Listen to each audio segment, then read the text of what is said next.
everybody. I hope you are understanding FEMA very well.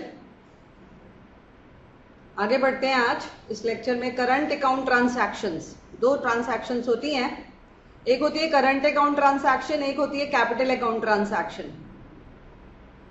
और इसकी definition को मैंने इसकी एक्सप्लेनेशन के साथ ही कवर किया है, इसलिए स्टार्टिंग में जब डेफिनेशंस करा तो इसका डेफिनेशन नहीं आया था। तब भी मैंने आपको बताया था कि हम टॉपिक के साथ साथ ले लेंगे, क्योंकि उससे एक अंडरस्टैंडिंग लेवल बेटर हो जाता है। So at present I am handling this definition as well. और करंट अकाउंट ट्रांसैक्शन को अगर सिंपल भाषा में बोलें तो day to day activities, business transaction जो रोज़मर्रा की होती हैं, वो सब के लिए जो भी पैसा चाहिए या आपके जो डे टू डे रिक्वायरमेंट्स हैं आपके लाइफस्टाइल के मुताबिक, उसके लिए जो आपको उन ट्रांसैक्शंस के लिए जो फॉरेन एक्सचेंज चाहिए, तो उसके ऊपर फिर फेमा की निगाह है। मतलब फेमा उस चीज़ पे ध्यान देगा कि आप किस चीज़ के लिए पैसा निकाल सकते हैं, फॉरेन एक्सचेंज मतलब ड्रॉ कर सकते हैं, किस चीज़ के लिए आप, कौन सी ट्रांसैक्शन के लिए आपको बिल्कुल अलाउड नहीं है, कौन सी ट्रांसैक्शन के लिए किस लिमिट तक अलाउड है, अगर उस लिमिट से ऊपर जाना चाहते हैं तो किसकी परमिशन लेनी पड़ेगी। कभी बोलेंगे जी आरबीआई की परमिशन चाहिए, प्रायर अप्रूवल, कभी बोलेंगे जी सेंट्रल गवर्नमेंट की अप्रूवल चाहिए, सेंट्रल गवर्नमेंट मतलब मिनिस्ट्रीज एंड डिपार्टमेंट्स। तो ये सारी चर्चा है जो हमें करनी है। तो धीरे धीरे आगे बढ़ेंगे, because this is a most important area examination point of view. तो आपको बिल्कुल बहुत ध्यान से सुनना है, और निमोनिक्स बनाए हैं मैंने जिससे कि आप इसे लर्न भी कर सकेंगे, क्योंकि एग्जामिनेशन में 3 categories, transactions prohibited, transaction with approval of central government, transactions with approval of RBI. अब एग्जाम में यही आएगा जी ये ट्रांसैक्शन करनी है, कमेंट। तो आपको जज करना होगा ये कौन सी 3 कैटेगरीज की ट्रांसैक्शन है और उसमें फिर लॉ ने क्या कहा है। क्योंकि अगर वही याद नहीं होगा कि कौन सी कैटेगरी में कौन सी ट्रांसैक्शन है तो आपके लिए बड़ा मुश्किल हो जाएगा। आप समझ तो लेंगे लेकिन याद नहीं होगा।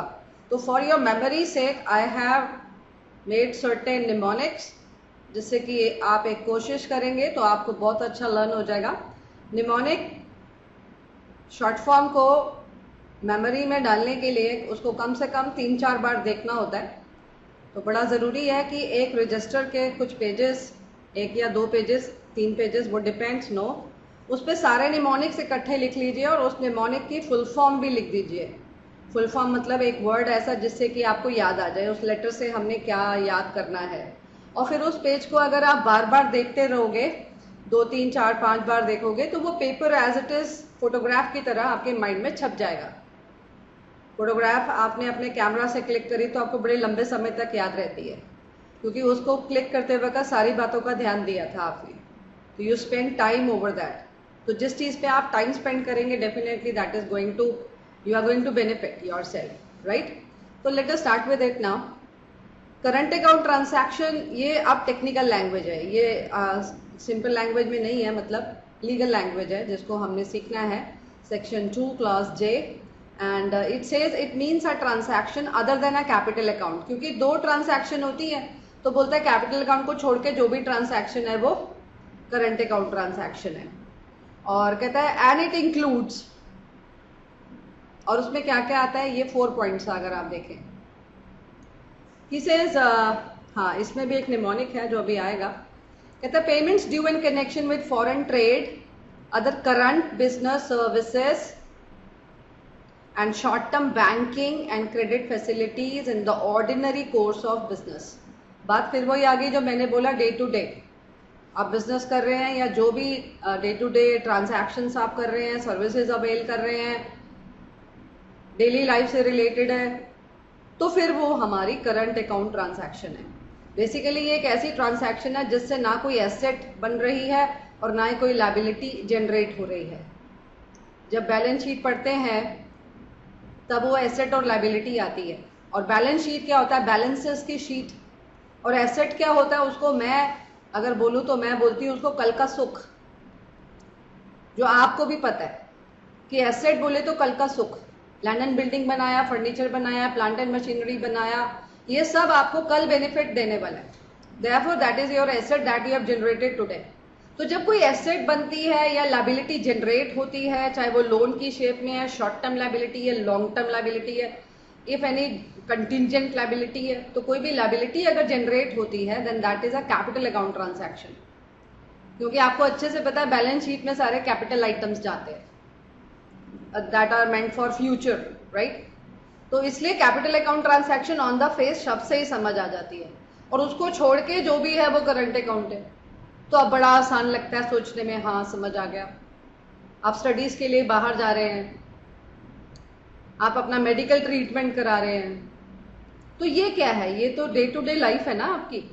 इसके लिए अगर आप फॉरेन एक्सचेंज विड्रॉ कर रहे हैं तो आप समझते हैं कि ये करंट अकाउंट ट्रांसैक्शन है, राइट। अब ये मेन वर्ड्स जो मैंने हाईलाइट किए इसे पकड़ लीजिए कि फॉरेन ट्रेड है या करंट बिजनेस है या सर्विसेज है या शॉर्ट टर्म बैंकिंग या क्रेडिट फैसिलिटीज अवेल करने के लिए जो भी नॉर्मल बिजनेस के दौरान आपको सब करना पड़ता है, तो ये सब आपकी करंट अकाउंट ट्रांसैक्शन है। फिर अब वो कहते हैं, अब देखो ना, लोन आपने दिया या लोन आपने लिया तो वो इन्वेस्टमेंट आपने किया, हाँ, यू मेक एन इन्वेस्टमेंट, तो ये आपकी एक एसेट या लायबिलिटी जनरेट होती है। लोन दिया तो एसेट हो जाती है, लोन लिया तो लायबिलिटी हो जाती है, you understand. Investment, you make an investment, it becomes an asset. तो इन्वेस्टमेंट और लोन का generation that is capital account transaction. लेकिन उस कैपिटल अकाउंट ट्रांसैक्शन पे जब रिटर्न्स आनी शुरू हो जाती है in the shape of interest, तो वो रेकरिंग नेचर है। इसका मतलब करंट अकाउंट ट्रांसैक्शन को समझने का बड़ा अच्छा सा सिस्टम है। पीएनएल को सोचिए कि प्रॉफिट एंड लॉस आइटम जितने भी होते हैं वो सब करंट अकाउंट ट्रांसैक्शन से बनते हैं, ऐसे समझिए। आपने कोई भी एक्सपेंसेस किए, आपकी कोई भी इनकम्स हो रही हैं, वो सब पीएनएल में जाती, तो they are all related to, they are current account transactions. तो अगर इतना लॉजिकली आप सोच लेते हैं तो फिर ये आपको समझ आ जाता है। Payment due as interest on loans and as net income from investments, कि आपने लोन्स ले रखे हैं, उस पर इंटरेस्ट की पेमेंट कर रहे हैं, आपने इन्वेस्टमेंट्स कर रखी हैं, उस पर इंटरेस्ट आ रहा है, डिविडेंड आ रहा है, ये सब रेकरिंग है जो भी आ रहा है या जा रहा है, क्योंकि ट्रांसैक्शन में आना भी होता है और जाना भी होता है, you are very well aware, therefore it is again current account transaction. और पीएनएल आइटम है, इंटरेस्ट आपको अच्छे से पता है, तो ऐसे सोचेंगे तो लगेगा wow it is very comfortable, right. अब ये जो पॉइंट नंबर 3 और 4 है, इसको हम एक निमोनिक से लर्न कर सकते हैं, जो बन जाएगा नेट लिविंग एक्सपेंसेस। वीडियो को पॉज करके साथ साथ में निमोनिक्स लिखते रहिएगा, फुल फॉर्म भी लिख दीजिएगा, है ना, आपका अपना कंट्रोल है इसके ऊपर। तो और फिर एक मैंने फैमिली ट्री बनाया, ये मैंने बनाया तो मुझे इसका मीनिंग देना होगा कि ये क्या है। अब देखिए लैंग्वेज, कहता है रेमिटेंसेस, रेमिटेंसेस होता है जो भी पैसा बाहर जा रहा है या बाहर से यहाँ आ रहा है पैसा, है ना, दैट इज व्हाट इज पैसा भेजना, दैट इज रेमिटेंस। तो रेमिटेंस फॉर लिविंग एक्सपेंसेस, ये वर्ड्स मैंने उठाए निमोनिक में, किसके, ये आप हैं जो करंट अकाउंट ट्रांसैक्शन कर रहा है, ये आपके पेरेंट है, ये आपके स्पाउस हैं और ये आपके चिल्ड्रन है, इनके लिए देख लो।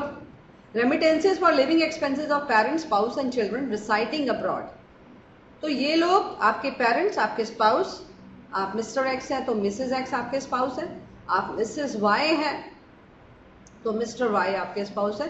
तो हस्बैंड वाइफ का जो रिलेशनशिप है, the other person is termed as spouse, you know very well. So आपके पेरेंट्स, आपके स्पाउस, और बाजू में तो स्पाउस ही खड़े होते हैं ना, और आपसे छोटे तो आपके बच्चे ही होते हैं, और आपके ऊपर आपके पेरेंट्स होते हैं, असेंडेंट्स एंड डिसेंडेंट्स। तो बहुत सिंपल है फैमिली ट्री बनाना इस तरीके से। तो वो कहता है अगर इनके लिविंग एक्सपेंसेस के लिए आप बाहर पैसा भेज रहे हैं, तो living expenses means day to day expenses, तो इसमें रटने वाली क्या बात है, राइट। और फॉरेन एक्सचेंज है तो डेफिनेटली आप यहाँ हैं और ये लोग बाहर रह रहे हैं, और फिर इनके लिविंग एक्सपेंसेस आप रेमिट कर रहे हैं, राइट। फिर expenses in connection with foreign travel, education and medical care, therefore medical care, education and travel, तो वो मेड से याद हो जाएगा आपको। T for travel, E for education and M for medical, किसका, इन्हीं का ही। अब फिर से देखो, कहता है expenses in connection with foreign travel, इन लोग का फॉरेन ट्रेवल के कनेक्शन में जो पैसा आप ले रहे हैं, विड्रॉ कर रहे हैं, इनकी एजुकेशन के लिए कर रहे हैं, इनकी मेडिकल केयर के लिए कर रहे हैं, तो वो सब भी आपका करंट अकाउंट ट्रांसैक्शन है। और आप भी समझदार हैं, एजुकेशन चलती रहती है, education that is your pronunciation, education चलती रहती है, तो वो definitely day to day, therefore it is current account only. No asset, no liability. Connection is there, therefore it is current account. आप कितना कूल हो गया, आप इसको अगर ऐसे सोचें, P&L से सोचें, एसेट लाइबिलिटी को सोचें, तो डे टू डे वर्ड को पकड़े, तो ये कोई लर्न करना मुश्किल नहीं है. एग्जाम में कोई स्टोरी आएगी, केस आएगा, तो you need to write this definition, but it is very cool if you learn like the way I have told. तो लास्ट के 2 पॉइंट्स तो आपको मेट लिविंग एक्सपेंसेस और इस फैमिली ट्री से ही लर्न हो जाते हैं. बीच का एक पॉइंट आप P&L सोचिए, इंटरेस्ट समझ आ जाएगा आपको. फर्स्ट पॉइंट में ये वर्ड्स पकड़िए बस, राइट क्योंकि वर्ड्स मेमोरी में होंगे तो मार्क्स बहुत अच्छे आएंगे ना. आप सीधा सा कनेक्शन समझिए कि मेरा पर्पस इसको सिर्फ समझाना नहीं है, मेरा पर्पस है how you keep it in your memory so that you bring very good marks, right. Okay, let's move on. अब सेक्शन 5 आ गया, जिसने करंट अकाउंट, ये तो डेफिनेशन था section 2 class J. Now we are on section 5. Please remember this section.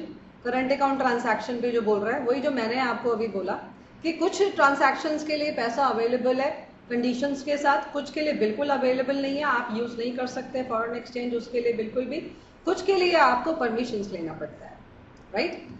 तो अब इसमें कहते हैं foreign exchange is freely available for current account. Day to day के लिए आपको फ्रीली अवेलेबल है अगर कंडीशन सेटिस्फाइड हो जाए. पहली कंडीशन की वो प्रोहिबिटेड नहीं है, जो मैंने अभी बोला, अभी लिस्ट पढ़ेंगे जो कानून ने साफ साफ मना कर रखा है, लेकिन इसको छोड़ के कोई कैटेगरी है, और जो परमिशंस लेनी होती है उसको भी छोड़ के कोई कैटेगरी है, फिर बड़े आराम से कर सकते हैं आप, राइट. फिर वो कहते हैं आप लिमिट में पैसा खर्च कर रहे हैं, ceiling is the limit, no. और RBI ने जो भी लिमिट्स नोटिफाई करी है उससे नीचे आप अगर ट्रांजैक्शन कर रहे हैं तो इट्स अलाउड, राइट. अब आता है meaning of drawal of foreign exchange. तो फॉरेन एक्सचेंज का मतलब जिसको पता है उसको meaning of drawal of foreign exchange आसान लगेगा कि जो ऑथोराइज पर्सन है, ऑथोराइज डीलर या मनी चेंजर या जो भी बोले उसको आप, जो ऑथोराइज पर्सन जो पूरा फॉरेन एक्सचेंज का सेल परचेज हैंडल कर रहा है, उससे आप जाके रुपया देते हैं और डॉलर ले लेते हैं. So this is drawal of foreign exchange. एक तरीके से डॉलर का परचेज करा, रुपी को सेल करा, दैट इज द पॉइंट. और ये किसी ऑथोराइज पर्सन से, ऑथोराइज्ड बाय RBI, और उसको बोलते हैं क्या, ऑथोराइज पर्सन. जो एक बैंकर भी ये काम कर सकता है, राइट. और फिर वो कहता है it includes opening of letter of credit. आपको अच्छे से पता है international credit card, you know credit card is your foreign exchange, this is your currency, no. तो फॉरेन एक्सचेंज हो गया ना, एक करेंसी से दूसरी करेंसी में कन्वर्ट हो रहा है. इंडियन करेंसी और फॉरेन करेंसी का लेन देन हो गया तो वो फॉरेन एक्सचेंज हो जाता है. फिर डेबिट कार्ड, ATM कार्ड, ये सब करेंसी में आपने पढ़े थे. और anything by what ever name called which has the effect of creating a foreign exchange liability, right. क्योंकि आपने डॉलर लिया और रुपया दिया तो यू आर लायबल, नो. कल को जब वो पैसा आपके पास डॉलर आएगा वापस, या जो भी आपके पास रिसीट्स होंगी, रेमिटेंसेज आएंगी, तो वो आप, अभी आपने फॉरेन एक्सचेंज किससे अरेंज किया, आपके ऑथोराइज पर्सन से.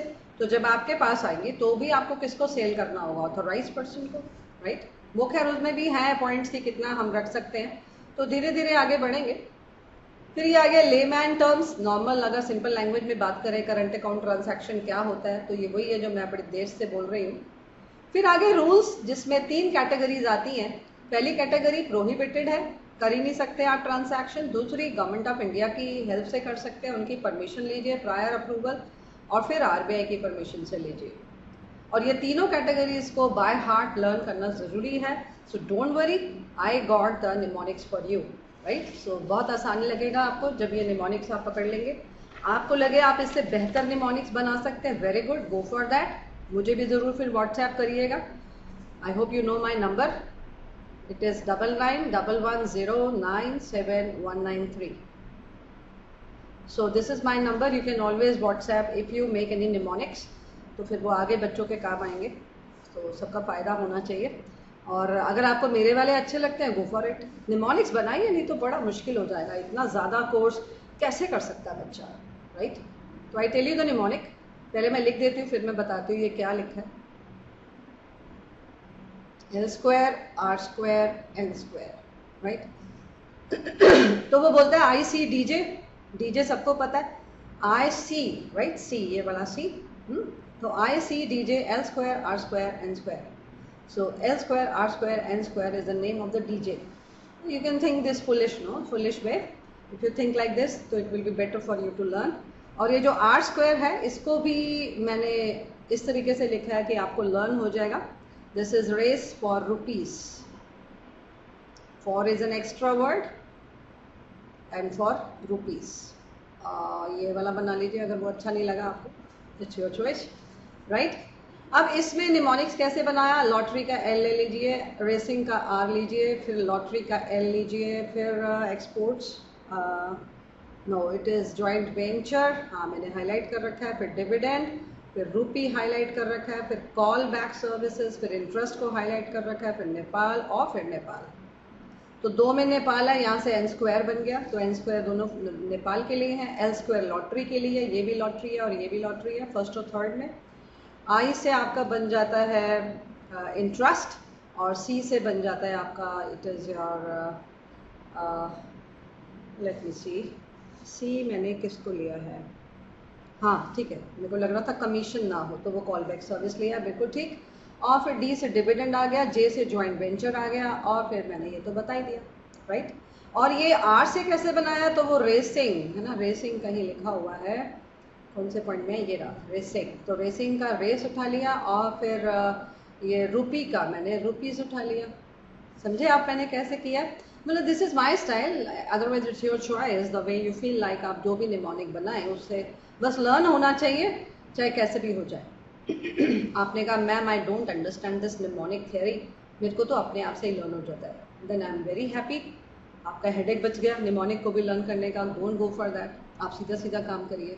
बोले और क्या मैम, दो लॉटरी के हैं, ऐसे करके धीरे धीरे हो जाएगा, और जब आप समझाओगे तो वैसे ही लर्न हो जाएगा। वेरी गुड, अगर आप इस कैटेगरी के हैं तो आई एम इम्प्रेस्ड, आप सीधा सीधा करिए।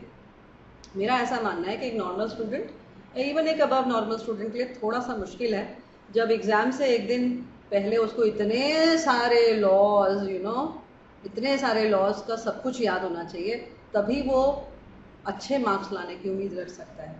या यूँ कहें कि पास होना, यू नो, पास होना भी आसान नहीं होता हायर लेवल पे जाके, demands a lot of efforts. तो एफर्ट्स राइट डायरेक्शन में जाएंगे तो परफॉर्मेंस आएगी, बाकी इट्स योर चॉइस। नाउ इसको समझते हैं, थोड़े से लॉजिक्स भी हैं जिससे आपको रटना नहीं पड़ेगा। अब वो बोलते हैं ये ट्रांजैक्शन तो बिल्कुल भी अलाउड नहीं है, आप इसके लिए फॉरेन एक्सचेंज विड्रॉ नहीं कर सकते हैं, ऑथोराइज पर्सन से कोई डॉलर अरेंज नहीं कर सकते, डॉलर और what ever you feel like, जो भी करेंसी आप लेना चाहते हैं, भी रुपए ले लीजिए और मेरे को ये करेंसी फॉरेन की दे दीजिए, that is not allowed, that is totally prohibited, right. तो पहला आता है remittance out of lottery winnings. आपको अच्छे से पता है कि ये जो लॉटरी है this is your wagering agreement, और वेजरिंग एग्रीमेंट जो है वो वॉइड है ऑल ओवर इंडिया, और गुजरात और महाराष्ट्र में वो इलीगल है। तो आप ये समझते हैं कि गवर्नमेंट इस तरह की एक्टिविटीज़ को डिस्करेज करना चाहती है, तो डेफिनेटली लॉटरी विनिंग का रेमिटेंस कैसे अलाउ कर दें। आप देश के डॉलर यूं ही बाहर भेजते रहोगे लॉटरी विन विन कर करके, तो ये कोई सेंसिबल बात तो नहीं है ना। तो लॉटरी के केस में हम हर चीज़ हर तरीके से डिस्करेज करती है गवर्नमेंट, ऐसा पढ़ते आए हैं। Similarly here again we find कि इवन आप फॉरेन एक्सचेंज भी विड्रॉ नहीं कर सकते हैं, राइट। ऐसे ही लॉटरी का तीसरा पॉइंट जो है पहले देख लेते हैं, remittance for purchase of lottery tickets. फिर वही बात आ गई, लॉटरी की टिकट तक परचेज करने के लिए अगर आप बाहर करेंसी भेजना चाहते हैं, foreign currency, that is not allowed. फिर कुछ मैगजीन्स हैं, प्रेस्क्राइब्ड मैगजीन्स हैं, लॉ ने बता रखी हैं, उनको बैन कर रखा है किसी वजह से कि हम ये नहीं चाहते कि लोग इस तरह की मैगजीन्स को पढ़ें, और उसके लिए भी फिर आप रेमिट नहीं कर सकते हैं बाहर पैसा, राइट। फिर फुटबॉल पूल्स, ये हो गया, मैंने लिख दिया इसका मीनिंग कि फुटबॉल की जो मैचेस होते हैं उसमें आप जुआ खेल रहे हैं, एक तरीके से गैम्बलिंग कर रहे हैं, जैसे क्रिकेट में करते हैं, ऐसे ही फुटबॉल पूल्स हैं। ऐसे ही स्वीप स्टेक्स भी गैम्बलिंग का ही लिए ही वर्ड यूज़ हुआ है, तो एक तरीके से gambling again it is all you know wagering and it is again not allowed, it is all wide. तो ये फिर से वही पॉइंट आ गया। और जो बैंड मैगजीन्स है, तो बैन किया तो कुछ सोच के ही बैन किया होगा ना, कि बच्चा लोग का दिमाग नहीं खराब करना है, हमें बड़े हो रहे हैं तो अच्छी अच्छी चीज़ें देखेंगे तो अच्छे अच्छे बनेंगे। Therefore certain magazines are they are totally banned. तो ऐसे सोचेंगे तो आपको भी लगेगा हाँ समझ आ गया मुझे कि इसमें लॉटरी है, और फिर अभी मैंने निमोनिक में लॉटरी लिया है, but you have to remember all the words please, क्योंकि आपके एग्जाम में 4 मार्क का कौन सा स्टोरी आएगा I never know. Maybe they give talk you about banned magazines or football pools or sweepstakes. How come I be knowing, right? तो football pools और sweepstakes एक जैसा word हो गया, और ध्यान से देखा जाए लॉटरी टिकट वेजरिंग है तो फुटबॉल पूल्स और स्वीपस्टेक्स भी वेजरिंग ही है। Gambling every type it is wagering. और बैंड मैगजीन्स थोड़ा सा दिमाग में रखिए, और वैसे भी आ गया तो आप समझ ही जाएंगे बैंड है तो बात खत्म। अब कौन सी बैंड है ऐसे भी रटना है? नहीं नहीं, ऐसे नहीं करना है, वो एग्जाम आपको बता देगा कि ये बैंड है तो आपका काम बन जाएगा, राइट। फिर सेकंड रह गया हमारा बीच में, remittance of income from racing और राइडिंग और एनी अदर हॉबी। ठीक है ना, कि अगर आप रेसिंग या राइडिंग में कोई भी आप गेम खेल के या कंपटीशन में जाके विन कर रहे हैं, इनकम बन रही है आपकी, तो उससे भी आपने कोई भी रेमिटेंस नहीं करना है, राइट। बेसिकली एक छोटी सी बात है कि प्रोडक्टिव एक्टिविटी करिए जिससे प्रोडक्शन होती हो। अगर हम बेसिकली ये चाहते हैं कि फॉरेन एक्सचेंज बेबाक के देश से बाहर ना जाए।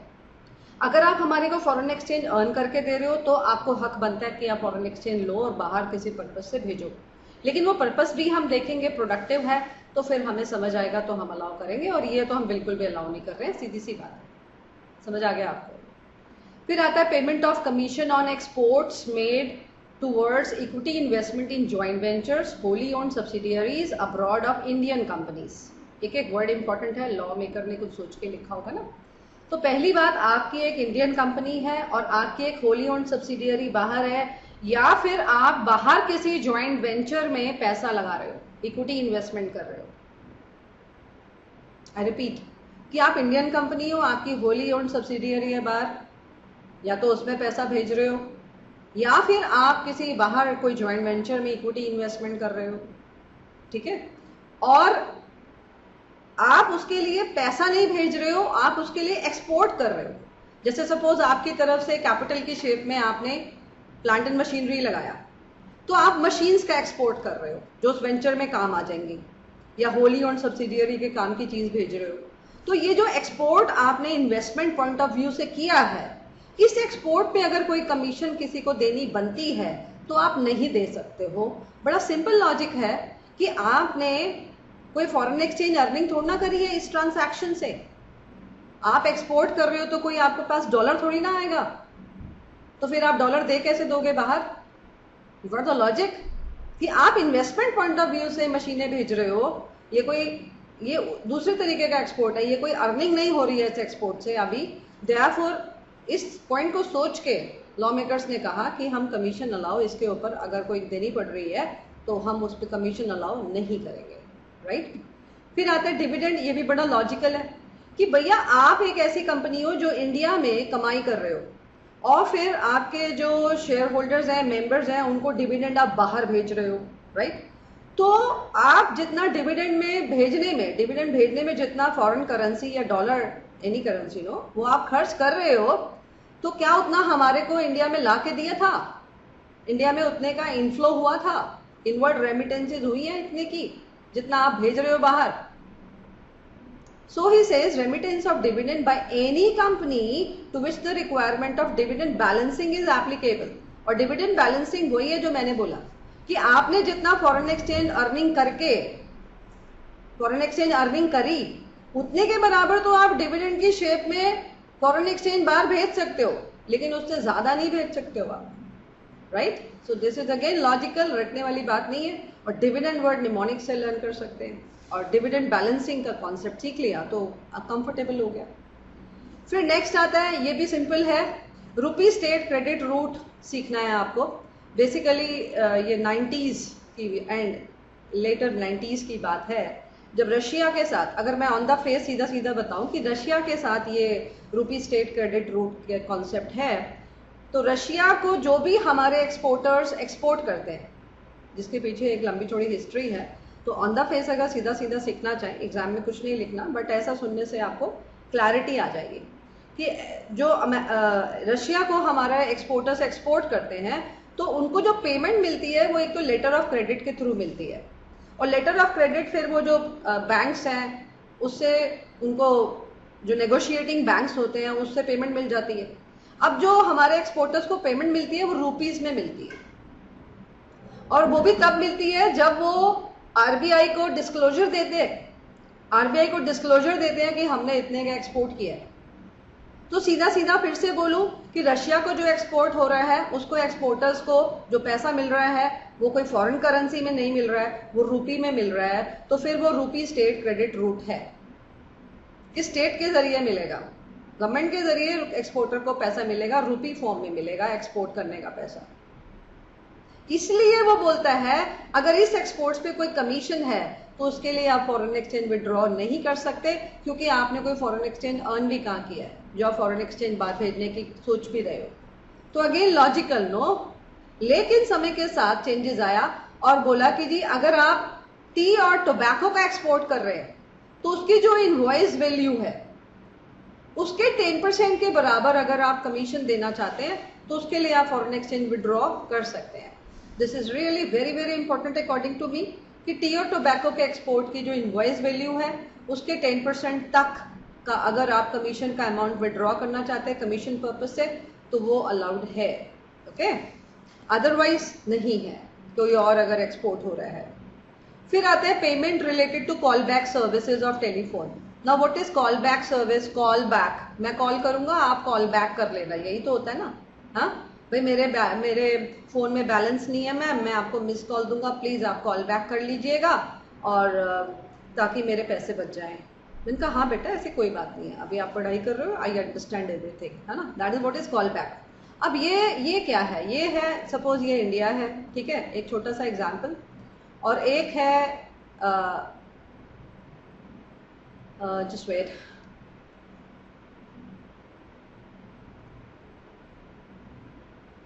तो this is your India, right. ये है एक कंट्री ए और ये है एक country B, C for country, okay. अब अगर इंडिया से सीधा कंट्री ए में कॉल करते हैं तो सपोज ₹40 पर मिनट लगता है, लेट अस सपोज पर मिनट एक कॉल का पैसा 40 रुपया खर्च हो जाता है। लेकिन इंडिया से अगर कंट्री बी में अगर हम खर्च करते हैं तो लेट अस सपोज उसमें सिर्फ 12 रुपए पर मिनट खर्च होता है, 12 rupees per minute, let us suppose. Country B से भी कंट्री ए में जब करते हैं तो लेट अस सपोज ₹12 पर मिनट खर्च होता है, पर minute, okay, everywhere it is पर मिनट। तो इंडिया से कंट्री ए में इट इज 40 रुपीज, इंडिया से कंट्री बी में इट इज जस्ट 12 रुपीज, और फिर कंट्री बी से भी कंट्री ए में जस्ट 12 रुपीज, फाइन।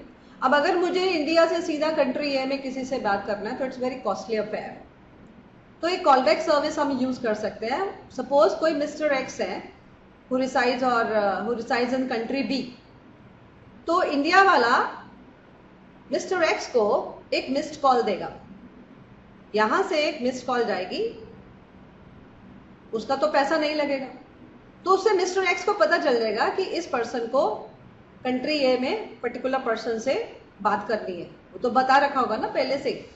अब मिस्टर एक्स यहां कॉल करेंगे कंट्री ए में और फिर मिस्टर एक्स ही इंडिया के पर्सन से कॉल करेंगे और फिर इन दोनों कॉल को वो कनेक्ट करवा देंगे। In a way Mister X becomes an intermediary between the Indian and the country A person. You understand the process कि इंडिया का जो पर्सन है वो मिस्टर एक्स को मिस्ड कॉल देगा, मिस्टर एक्स कंट्री ए को डायल करेंगे concern person को, तो उनके 12 रुपए खर्च हो गए। फिर उन्होंने इंडिया के पर्सन को भी कॉल किया तो उनके 12 रुपीज और खर्च हो गए, टोटल उनके 24 रुपीज खर्च हो गए। अब वो इंटरमीडियरी है तो वो सर्विस का कोई चार्ज भी करते हैं, सपोज वो 6 रुपीज अपना चार्ज कर लेते हैं mister x. So in a वे जो इंडिया में बैठा है उसको मिस्टर एक्स को कितना पे करना पड़ा? 30 रुपीज। लेकिन अगर वो सीधा करते तो उनका कितना खर्च हो जाता? ज्यादा खर्च हो जाता। Thereby he save some amount because of this call back service. So this is the total concept of callback service which we do not need for examination purpose please.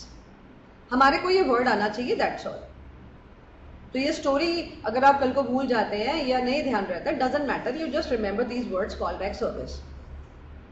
अब छोटी सी बात है, callback service के लिए foreign exchange withdrawal allowed नहीं है। सीधा सा लॉजिक पकड़िए, अगर फॉरेन एक्सचेंज आ नहीं रहा है तो जा क्यों रहा है? सिंपल सा लॉजिक, निमोनिक में सी है उसको पकड़ लीजिए, राइट। फिर आता है remittance of interest income on funds held in non resident special rupee account. Non resident special rupee scheme account. अब ये जो अकाउंट है, पहली बात इसमें जो अमाउंट होता है वो रुपी में होता है। दूसरी बात, ये नॉन रिपैट्रिएबल है, इसको आप भेज नहीं सकते, रेमिटेंस नहीं हो सकता। रिपैट्रिएशन का टेक्निकल मीनिंग बाद में भी आएगा, अभी तो हमने स्टार्ट किया है जस्ट लॉ। अब आप भी समझदार हो, इस फंड का पैसा रुपए में और इसको रिपैट्रिएट भी नहीं कर सकते, तो उसकी इंटरेस्ट इनकम को कैसे रेमिट कर सकते हो आप? इंटरेस्ट आप डॉलर में भेज दोगे, आप हमारा फॉरेन एक्सचेंज कम कर रहे हो बेबात के, जबकि फंड में पैसा रुपए में है। So we do not allow, again logical. फिर नेक्स्ट आया नेपाल और भूटान, ये पहले भी सुन चुके हैं आप, यहां रुपए में ही सब डील होता है, Indian rupees and Nepali rupees, है ना। तो इसलिए अगर आप ट्रेवल कर रहे हैं इन कंट्रीज में, बड़े आराम से जाइए अपना रुपया लेके। दूसरा, एनी ट्रांसैक्शन इन्हीं के साथ, नेपाल भूटान का कोई रेजिडेंट है, उससे आप ट्रांसैक्शन कर रहे हैं, you do not need foreign exchange, फिर क्यों विड्रॉ कर रहे हैं आप? Therefore again for these transactions you do not need any foreign exchange, therefore it is not permitted, right? So I hope you have got everything, कि अभी हमने सिर्फ वो वाली लिस्ट पढ़ी है जो प्रोहिबिटेड है, और उसको इस एक निमोनिक से आप बड़े अच्छे से लर्न कर सकते हैं, right? So I hope you enjoyed the lecture, and next lecture बड़ा हो जाएगा बहुत, नहीं तो इसमें अभी 2 लिस्ट और पढ़ी है, तो वो अगले लेक्चर में लेते हैं, ठीक है? Okay, bye bye.